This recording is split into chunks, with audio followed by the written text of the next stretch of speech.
आपका किया गया भजन, आपका किया गया मंत्र जाप, जब आप करने के लिए बैठें, उपास करें, मंत्र जाप करें, कीर्तन करें, तो आप जब जप करने या कीर्तन करने या मंत्र जाप करने या उपास करने के लिए जब तैयार हों और आगे बढ़ें, उपवास करते समय, तप साधना करते समय कोई परिवार का व्यक्ति आकर यदि आपका हाथ पकड़कर उठा दे या आपको अपशब्द कहे, तो ये श्रेष्ठता नहीं हो। आप करो पशुपति व्रत, आप करो सोमवार के व्रत, पर निवेदन है कि व्रत करते समय, व्रत के पहले आपके परिवार वालों को, आपकी पति को, माता पिता को, परिवारजन को ये बात बता दी जाए कि हम ये व्रत कर रहे हैं। क्यों? उसका कारण केवल इतना सा है कि जब हम ये परिवार वालों को बता देंगे कि हम व्रत कर रहे हैं, तो आपके व्रत में कोई टोकने वाला नहीं रहेगा, आपके व्रत को कोई रोकने वाला नहीं रहेगा, और आप निष्कपट भाव से भगवान की अविरल भक्ति को धारण कर सकते हो। निष्कपट भाव से भगवान के भजन को धारण कर सकते। इतना सुंदर वर्णन किया गया है महामृत्युंजय मंत्र का। यदि हम किसी ब्राह्मण से अनुष्ठान करवा रहे हैं,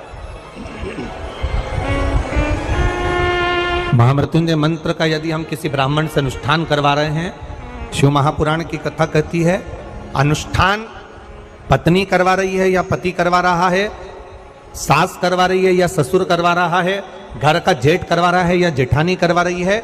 शिव महापुराण की कथा कहती है, जितने लोग आपके घर में रह रहे हैं, जितने लोगों के साथ आप 24 घंटे घर के अंदर रह रहे हैं, जब हम पशुपति व्रत करें या महामृत्युंजय का अनुष्ठान किसी ब्राह्मण से करवा रहे हैं या मंदिर में हम अनुष्ठान करवा रहे हैं, तो भी हमारे चित्तवृत्ति से हमारे परिवार वालों को ये मालूम होना चाहिए कि मैंने उन ब्राह्मण के द्वारा अपने परिवार के हित के लिए, अपने बुजुर्ग के हित के लिए, अपने घर के हित के लिए मैंने महामृत्युंजय का अनुष्ठान करवाया है। उसका पुण्य 4 गुना बढ़ता है, जिससे घर के लोगों में कोई विस्मयता उत्पन्न ना हो।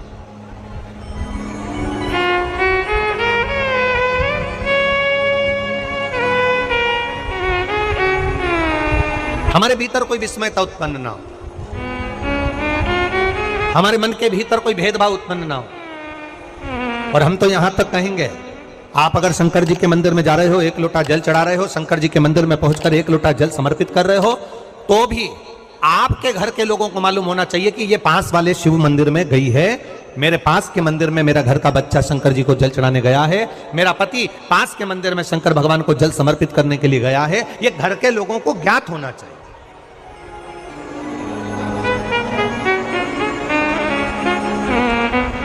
घर के लोगों को ये मालूम होना चाहिए कि ये पास के मंदिर में मेरी धर्म पत्नी गई है, पास के मंदिर में मेरे माता पिता गए, पास के मंदिर में मेरे परिवार के लोग गए। ये आपकी चित्तवृत्ति में और परिवार की चित्तवृत्ति में ये बात रहना चाहिए, छुपा कर नहीं जाना।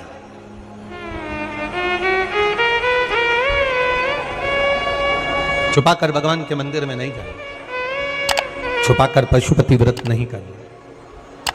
महाराज, शिव महापुराण की कथा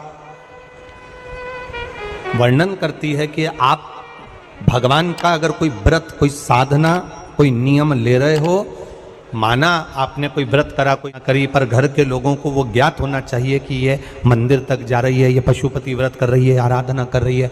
आज माता पार्वती जी ने शिव जी के सम्मुख में ये बात कह दी कि मैं एकांत में जाकर भगवान का तप करना चाहती हूँ और एकांत में बैठकर तप करना चाहती हूँ, और उस तप का जो पुण्य है वो आपको देना चाहती हूँ। शंकर भगवान ने तुरंत माता पार्वती जी से कहा, सुनो जगत जननी, सुनो जगदम्बा,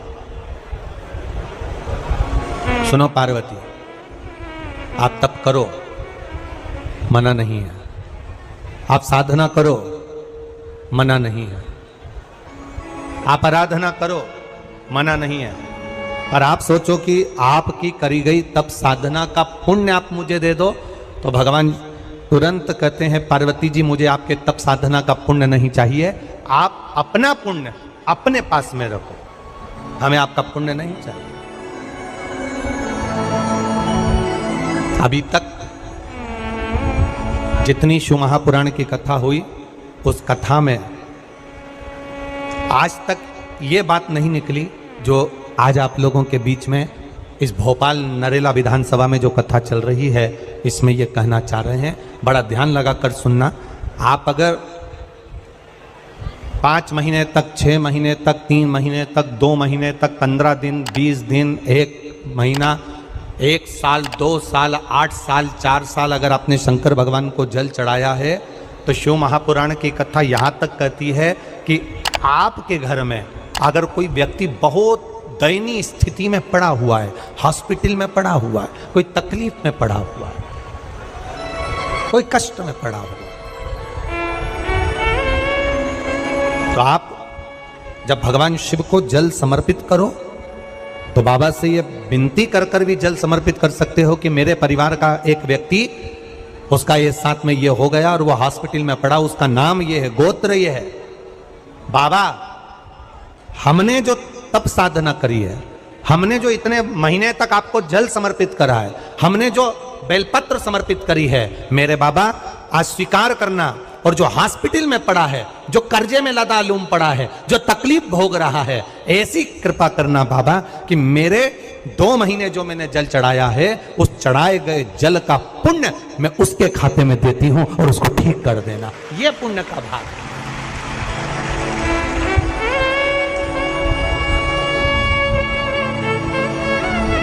ये पुण्य का भाग है। आप अपना पुण्य भी किसी जीव के कल्याण हेतु दे सकते हैं। अब किसी ने एक बार ये कथा सुनी और कथा सुनकर कहा, महाराज जी आप कहते हो कि शंकर जी पे चढ़े हुए जल का पुण्य भी हम किसी को दे सकते हैं क्या? शंकर जी को चढ़े हुए जल का पुण्य क्या किसी को दिया जा सकता है? क्यों नहीं दे सकते? क्यों प्रदान नहीं कर सकते?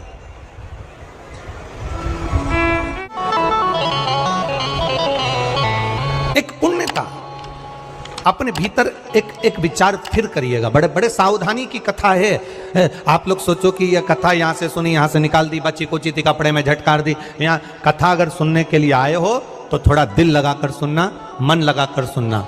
हो सकता है एलईडियाँ थोड़ी बंद चालू हो, मना नहीं है, पर माइक की व्यवस्था आपके पास में है तो दिल लगाकर सुनो।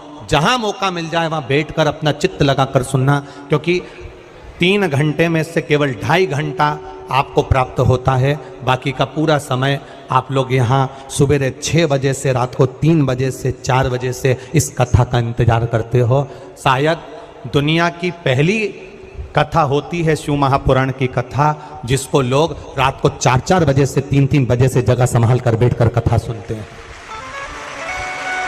तपती हुई धूप, भयंकर गर्मी, 2 किलोमीटर दूर तक पैदल चलकर आना और बैठने के लिए इतना 8-8, 9-9 पंडाल लगाए घर पर, 9-9 पंडाल भी फुल हैं। उन पंडालों में जगह नहीं। धूप में छाता पकड़ना, चादर पकड़ना, साड़ी पकड़ना और उसको पकड़कर बैठे रहना। तपती हुई धूप में जहां तहां बैठकर कथा सुनना, ये दुनिया की पहली कथा है जिसको लोग कभी भूल नहीं पाएंगे कि इतनी धूप में भी लोग कथा सुन सकते।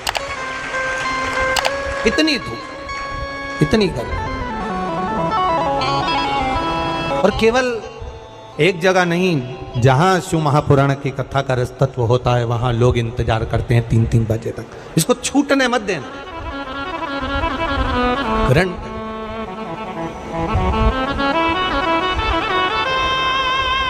शादी में गए हो, 500 का लिफाफा दिया है तो भोजन कर कर जरूर जाना। और कथा में धूप में चलकर आए हो तो भले आधे घंटे की सुनना, पर कथा में दिल लगाकर जरूर जाना। दिल लगाकर जाना, चित्त लगाकर। आप अगर 1 लोटा जल भगवान शिव को समर्पित कर रहे हो, आप एक बेलपत्र भगवान शंकर को समर्पित कर रहे हो, आप एक शमी का पत्ता भी भगवान शंकर को समर्पित कर रहे हो, आप भगवान शंकर का पंचानंद स्नान करा रहे हो, आप भगवान शंकर के मंदिर का शिखर दर्शन कर रहे हो, आप भगवान शंकर के मंदिर में जाकर झाड़ू लगा रहे हो, पोछा लगा रहे हो, सफाई कर रहे हो, तो भी तुम्हारी चित्तवृत्ति में रहना चाहिए कि जब किसी पर दुख की घड़ी आए, किसी पर तकलीफ आए, किसी पर कष्ट आए, हमारा करा गया पुण्य हम उसके खाते में दे सकते हैं। हम अपने पुण्य को दूसरे के खाते में प्रदान कर सकते हैं।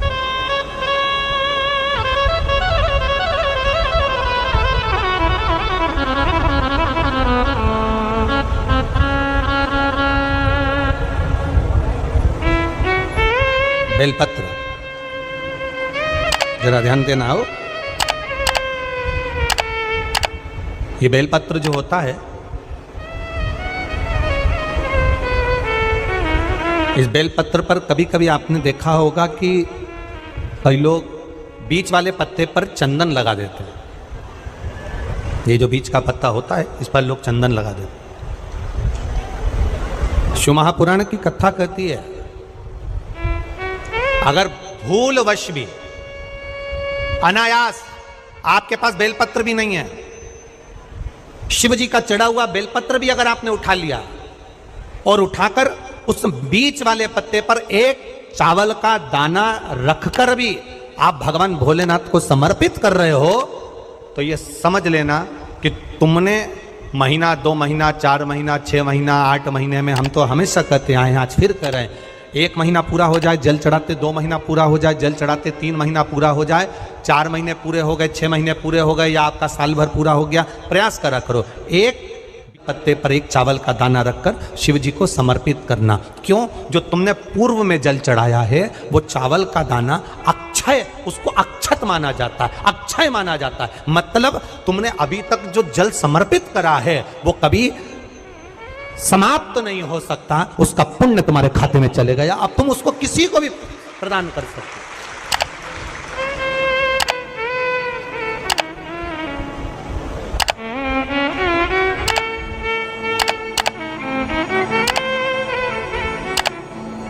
बहन भाई को तिलक करती है रक्षाबंधन पर, माथे पर तिलक लगाने के बाद में चावल लगाती कि नहीं लगाती? बोलो, जम के बोलो जरा। लगाती है? बोलते जाओ जरा। लगाती है, ठीक है। मंदिर में आप पूजन कर रहे हो, घर में कोई अनुष्ठान कर रहे हो, पंडित जी तुम्हारे मस्तक पर तिलक करते हैं तो चावल लगाते कि नहीं लगाते? बोलो बोलो, जम के बोलो।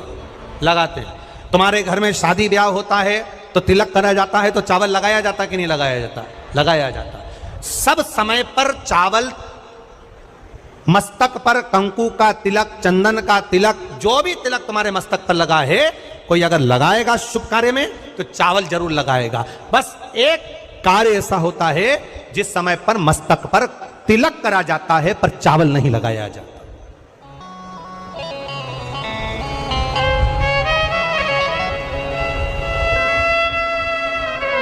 एक समय ऐसा होता है जिस समय तिलक करा जाता है पर चावल नहीं लगाया जाता।